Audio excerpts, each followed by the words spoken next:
Just for a quick show of hands, how many is not a candidate or a family member of a candidate? Okay, well, there's some of you left. Appreciate it very much. You know, it's great to be here with my friend Roy Blunt. Roy, thank you for your help and support in this race for governor.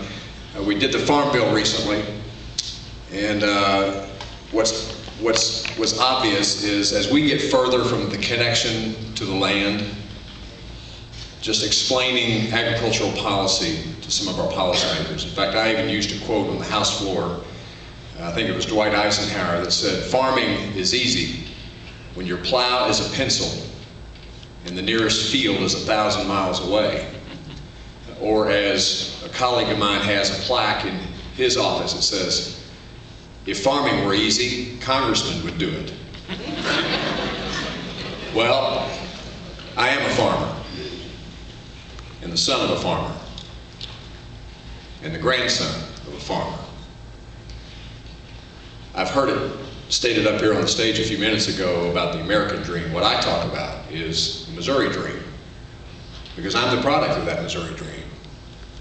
And a kid from the farm with parents to provide a strong family foundation, and my stake in life was a good, strong public education, to be able to do good things. I mean, these feet anchored me to the stage. I used to walk barefoot on our farm chopping cotton. And I've had the chance to walk the marble halls of Congress. And that is the Missouri dream. And yet we have too many kids in rural Missouri that don't think that dream is for them. We need to make this state such that if you want to pursue a career here in our state, not just a job, but a career, we should make that possible. If you want to get a world-class education, you should be able to do that right here in our state. And that dream should be alive if you're a kid from the farm, if you're a kid from Carthage, if you're a kid from downtown Kansas City. And we've done some good things in our state.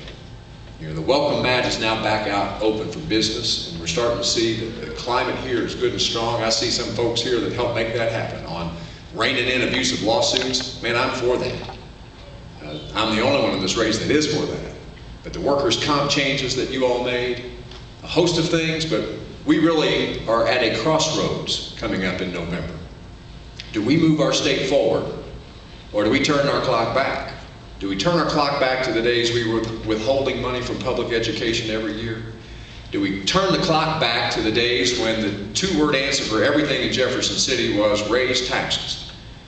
Do we turn the clock back to those abusive lawsuits, or when 1 million Missourians were on public assistance?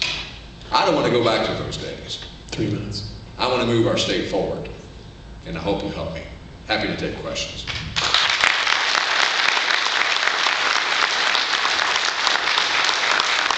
2 minutes questions from the audience, if anybody has any. I am not seeing any hands. Okay, I was actually going to ask you something, Congressman. There has been the term NIMBY thrown around in Congress, referring to not in my backyard. Right. There's also been talk about clean coal technology as it refers to our energy future, and I believe Missouri could be a contributor to that. Is that correct? Yeah. Would you or would you not use the NIMBY concept? Would you support digging for that here? Here's what I think, and I really do think that this election in November is going to be a pocketbook election. I mean, we're hurting by the gas prices we're paying. We're hurting with diesel fuel. Again, I'm an active farmer, and I just got a diesel fuel bill. And first of all, we had 800 gallons of diesel fuel stolen off the farm, and so we're all hurting. So I'm like Roy Blunt. We should do anything, everything. Drill here, drill now, pay less. We should do the deep sea drilling. We should do the Alaskan drilling. But right here in our state, we've got some really intriguing possibilities. We have wind farms in northwest Missouri. I'm for that.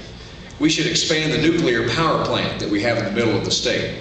We should do that. We have the opportunity for additional hydroelectric power. We're going to be rebuilding the 80-year-old locks and dams on the upper Mississippi River, and we've already begun a discussion about turning one of those dams into hydroelectric capacity.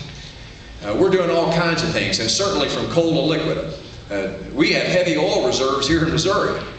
And yet one of the limitations is the infrastructure that we have to bring over from Kansas. So I think anything and everything, there's actually in your packet here, this is the gospel, by the way, for those that aren't familiar with farm policy. This is the Farm Bureau Policy Manual. And there's a discussion in here about biomass pellets. There's a guy in Warrensburg who's talked to me about one of these days, instead of disking under my corn stalks after corn harvest, having a giant round bale of corn stalks that you can make a very efficient biomass pellet.